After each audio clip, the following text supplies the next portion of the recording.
देखिए, टैक्स पर बात होती है जब भी आपने अभी जिक्र किया कि पिछले साल बजट में 12 लाख तक टैक्स रिबेट दी गई। एक तो उस पर भी आऊंगा, आपने संक्षेप में बताया था कि शायद इस बार कोई बड़ा ऐलान ना हो, लेकिन जो हाईएस्ट स्लैब थी 24 लाख से ऊपर 30% टैक्स, क्या उन्हें राहत मिलेगी?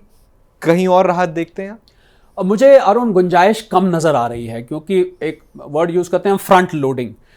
बहुत कुछ पिछले साल किया गया, इस साल जो हो सकता है एक मुझे जो चर्चा सुनाई दे रही है, गलत भी हो सकती है, ठीक भी हो सकती है, अटकलें लगाना कठिन होता है, कि पति पत्नी की सिंगल रिटर्न, जॉइंट रिटर्न जो यूएस, जर्मनी, कुछ विकसित देशों में फाइल होती है, शायद उस पर सरकार विचार करे कि पति पत्नी के लिए एक ही रिटर्न कर दिया जाए। उससे उन दंपतियों को फायदा होगा जहां एक व्यक्ति नहीं कमाता है, मान लीजिए पत्नी हाउसवाइफ होम मेकर हैं और पति साहब कमाते हैं, तो जॉइंट रिटर्न में उनको फायदा हो जाता है।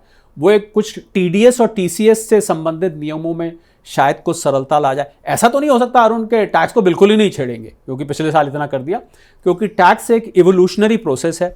साल ब साल उसमें necessity is the mother of invention, साल ब साल उसमें जरूरत के हिसाब से चेंजेस किए जाते हैं और अभी भी होंगे चेंजेस, पर बहुत बड़ा लैंडमार्क चेंज मुझे कुछ होता नहीं दिख रहा। हाँ, एक बदलाव जरूर होगा। बदलाव क्या होगा? जो कि मुझे लगता है एक माइलस्टोन होगा कि 1/4/2026 से नया इनकम टैक्स एक्ट 2025 लागू होने जा रहा है। ये इनकम टैक्स एक्ट छोटा है, 283 सेक्शन इसमें कम है, नंबर ऑफ पेजेस भी कम है, 622 पेज का है, पहला 800 से ज़्यादा पेजेस का होता था। तो ये इनकम टैक्स एक्ट नए के साथ जो कर प्रणाली है वो सेम है। तो आप देखिए, कर प्रणाली सेम है, आयकर का नियम फर्क है। तो एक ट्रांजिशन जिसको हम कहते हैं पुराने से नए में, 65 साल का हो गया पुराना इनकम टैक्स एक्ट, तो सीनियर सिटीजन से भी ऊपर हो चुका है, तो वो अब रिटायर होने जा रहा है 31 मार्च को। तो ये जो ट्रांजिशन होती है, कोई रिटायर होता है ना अरुण, तो क्या होता है, वो अपने आने वाले सक्सेसर को सारा काम हैंड ओवर करके जाता है। तो उस ट्रांजिशन से रिलेटेड कुछ अनाउंसमेंट्स आपको इसमें सुनने को मिलेंगी। तकनीकी हैं बहुत, मुझे लग रहा है लोग उसमें फिलहाल उसको इतना बताने का लाभ नहीं है, क्योंकि देखिए वित्त मंत्री महोदया किन चीज़ों पर ट्रांजिशन करती है। तो ये ट्रांजिशन रिलेटेड प्रोविजंस 1/4/2026 से आने वाले आयकर अधिनियम के पुराने को अलविदा कहेंगे, अगला आएगा, उससे संबंधित कुछ अनाउंसमेंट्स आपको सुनने को मिल सकते हैं। और ये पति पत्नी वाला मुझे बहुत इंटरेस्टिंग लग रहा है।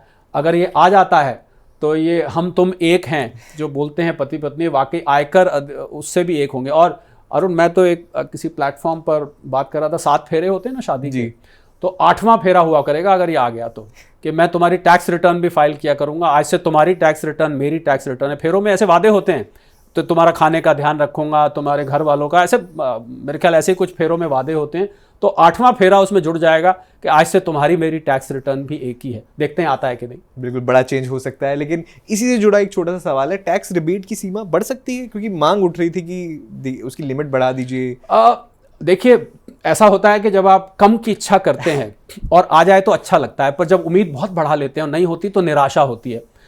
इस समय इन्फ्लेशन हमारी 1.5% से कम है, तो इसको देख के मुझे लग रहा है कि जैसे स्टैंडर्ड डिडक्शन की बात होती है, स्टैंडर्ड डिडक्शन अभी न्यू रेजीम में 75,000 की है, ओल्ड रेजीम में 50,000 की है। तो कुछ लोग ये उम्मीद रख रहे हैं कि शायद स्टैंडर्ड डिडक्शन को बढ़ा के 75,000 से और बढ़ा देना चाहिए, पर क्योंकि इन्फ्लेशन कम है इसलिए मुझे वहाँ भी उम्मीद कम नज़र आती है।